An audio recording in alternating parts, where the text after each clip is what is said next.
decided to cram weeks of information into a few hours because I had put it off for so long. You can call it procrastination or just a little bit too much on my plate.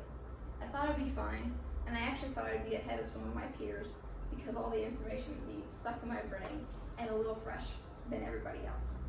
So I decided to make Quizlets, make study guides, and rewrite my notes because what else could I do? However, I got to my test, I looked at the first question, and I completely blanked. I didn't know the answer, but I knew the question. I knew exactly in the textbook where I studied it. That's why I was so furious when I came home because I was like, I knew exactly what that was. But that's why I started to realize how important my sleep is and that we shouldn't be putting this off. I can bet that almost every single one of us in this room has probably pushed back sleep in order to get tasks done, whether that be for school, work, or even just everyday lives that get ahead of us, and sleep doesn't become a number one priority.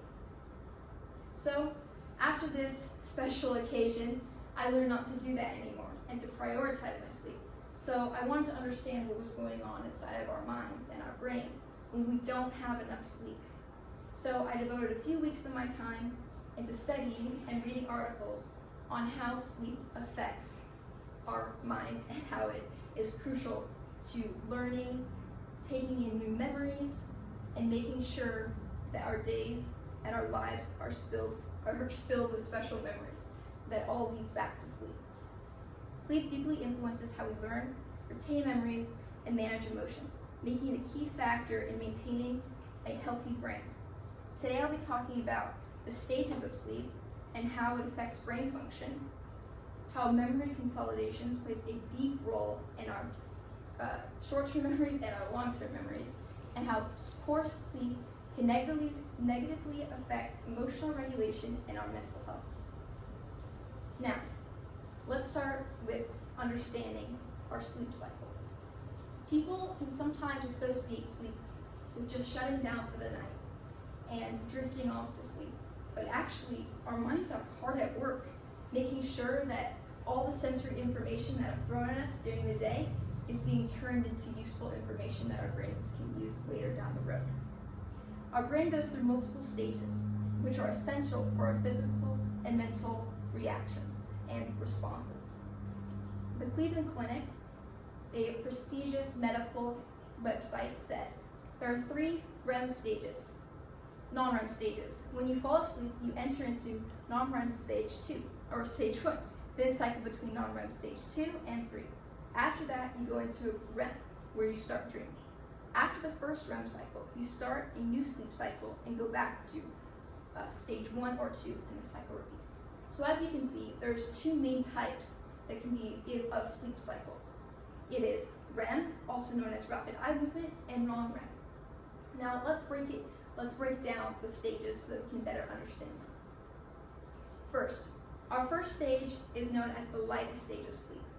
This is where our muscles begin to relax, and that's why we have sudden twitches, because this is the first stage of our body just fully becoming at rest. The second stage, our heart rate decreases and our body temp decreases, getting more comfortable and more relaxed. Our body and our brain also releases sleep spindles. This helps protect our sleep and creates more memories. So we're being protected throughout our sleep. Then we go to stage 3. This is deep sleep. This is the most important stage for restoration because this is where our immune system is actually recovering itself and memories are being formed. Lastly, which we probably all know, is REM. Our bodies and our brain actually is at the most active point. It actually can be related to when we're awake. However, our body is partially paralyzed, so we can't hurt ourselves during our sleep because our brain is so active. That's why it is so important that we get enough sleep to cycle through each of these stages more than one time. That's why 4 to 5 hours is not enough because you need more time to cycle through them. 7 to 9 hours is the recommended time. Now, you might be asking yourself, why do we need to know these stages? Well, the answer is in some of my past explanations, but let's look more into it. It's because of memory. We have to make more memories. Later down the line, we want better recall. I mean, I don't know about you guys, but I want to have the most memory that I can. And that is crucial for our health and understanding how we can maintain that. Memory consolidation is related to more sleep.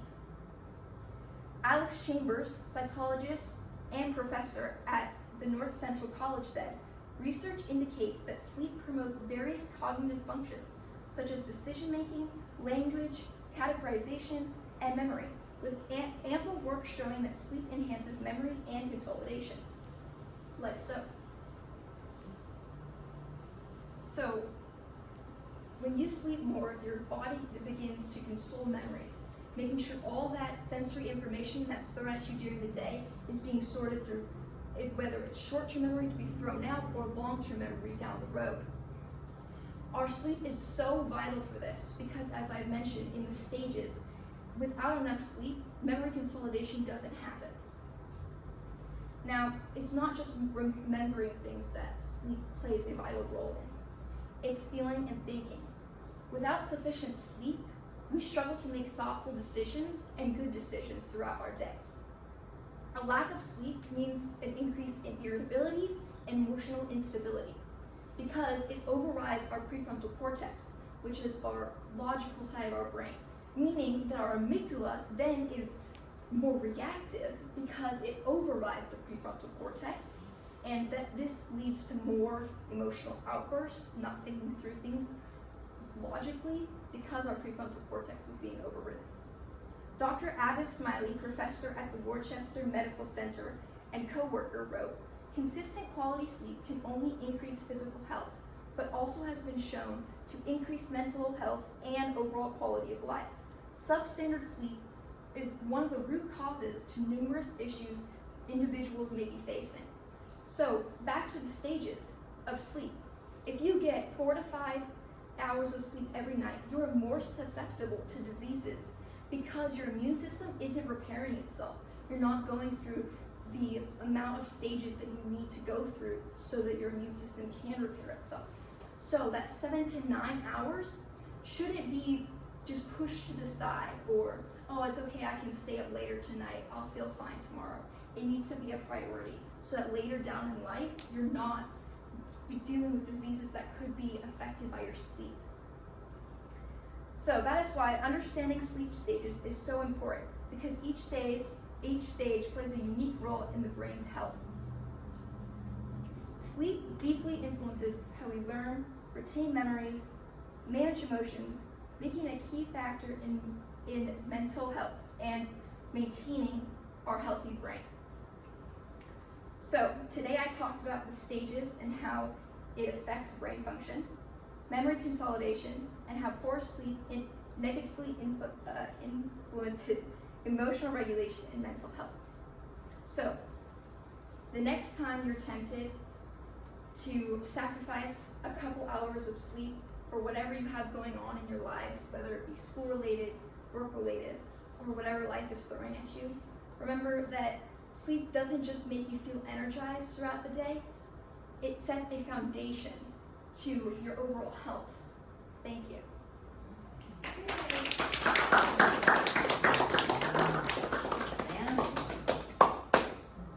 Do you guys have any questions? Yes. What damage can be done by having a little amount of sleep for over years? Over the years, well, like I said, your immune system can be affected, so therefore diseases, you can be more susceptible. Like Dr. Smiley later on said in the quote and in his research that because you're not getting enough sleep, disease can be more like I said, susceptible. So, I mean, like any diseases, I need to do further research on like the specific ones, but it's kind of scary to think that even the littlest, like if you're missing a few hours of sleep, how dangerous it could be. So.